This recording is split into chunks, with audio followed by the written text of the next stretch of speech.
Assalamualaikum warahmatullahi wabarakatuh. Teman-teman sekalian, pada kesempatan ini saya ingin mengingatkan teman-teman sekalian bahwa di era modern ini banyak sekali aplikasi-aplikasi jualan yang menawarkan kepada kita untuk bayar kemudian. Bayar kemudian itu bahasa Inggrisnya pay later. Sepertinya ini memudahkan kita. Sepertinya ini memanjakan kita. Akan tetapi ini secara langsung atau tidak langsung adalah mengajari kita untuk berhutang. Enak dulu, baru bingung kemudian. Menikmati dulu, baru setelah itu kita pusing 7 keliling untuk membayarnya. Makanya para ahli menyebutkan, para motivator juga menyebutkan, salah satu ciri dari orang yang akan kaya atau calon orang kaya itu adalah dia tidak biasa berhutang. Maka kalau kita sudah membiasakan diri berhutang, menikmati dulu baru bayar kemudian, maka siap-siap untuk sulit menjadi orang kaya. Kemudian yang kedua, karena berhutang ini kalau tidak betul-betul terpaksa adalah sesuatu yang harusnya dihindari, maka Rasulullah Shallallahu Alaihi Wasallam dalam salah satu doanya yang diajarkan kepada kita adalah wa a'udzubika min ghalabatid daini wa qahrir rijal.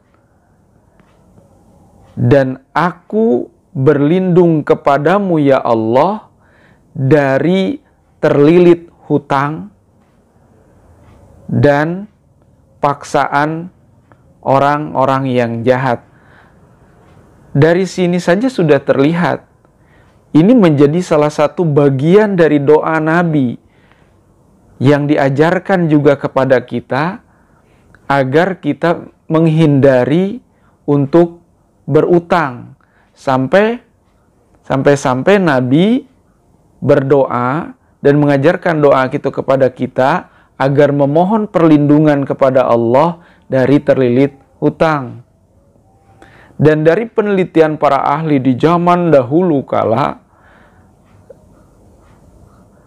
ketika ada satu penelitian, ada anak yang ditawarkan permen, tapi ada 2 pilihan.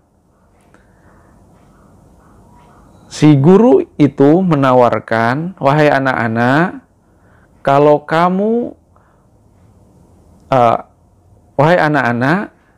kalian bisa memilih mau dapat permen itu sekarang atau nanti. Ada sebagian anak yang kemudian bilang, saya sekarang, gitu ya. Kata gurunya, kalau yang ingin dapatnya sekarang, kamu hanya dapat 1. Tapi yang bisa bersabar, itu nanti kamu dapat lebih banyak. Dan setelah sekian belas tahun kemudian dibuktikan bahwa ternyata anak yang inginnya saat itu menerima permen, ternyata dia menjadi orang-orang yang susah dalam hidupnya. Tapi anak-anak yang mampu menahan diri untuk menerimanya nanti tapi lebih banyak, itu menjadi orang-orang yang sukses. Nah, dan itu juga bisa dilihat dari kehidupan kita sekarang. Bagaimana orang-orang yang biasa berutang itu, kalau di kampung saya namanya tumleg. Kalau dalam bahasa Indonesia namanya kredit.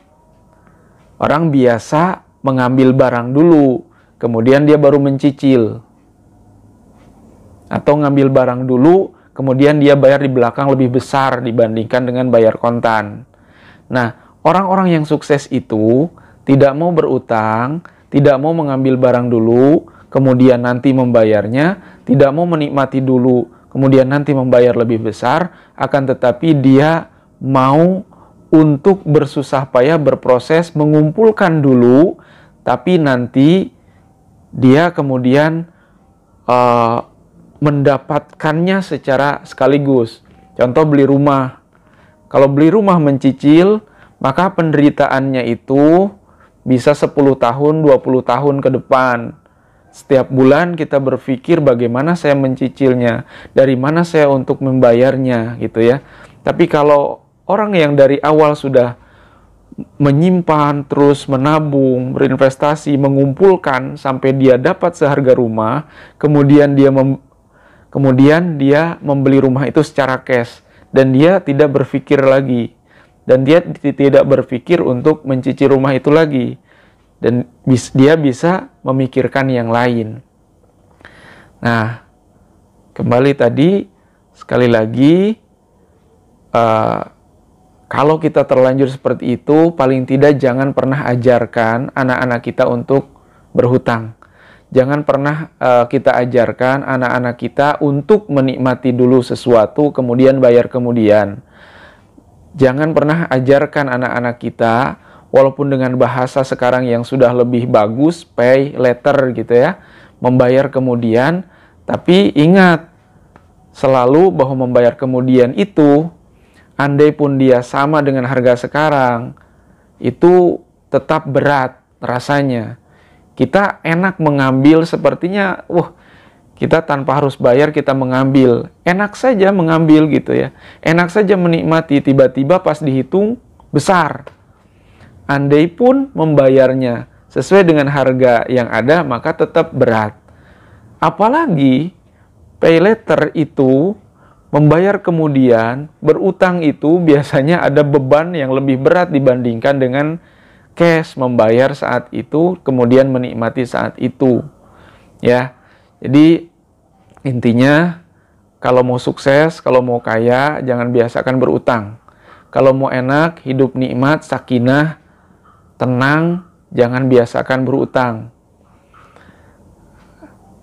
Nabi saja sekali lagi mengajarkan kita untuk mohon kepada Allah agar tidak terlilit utang. Itu artinya secara tidak langsung adalah larangan kepada kita agar kita jangan berutang. Kalau tidak betul-betul terpaksa, ya. Jadi teruslah berproses, teruslah untuk berusaha untuk menjadi mampu.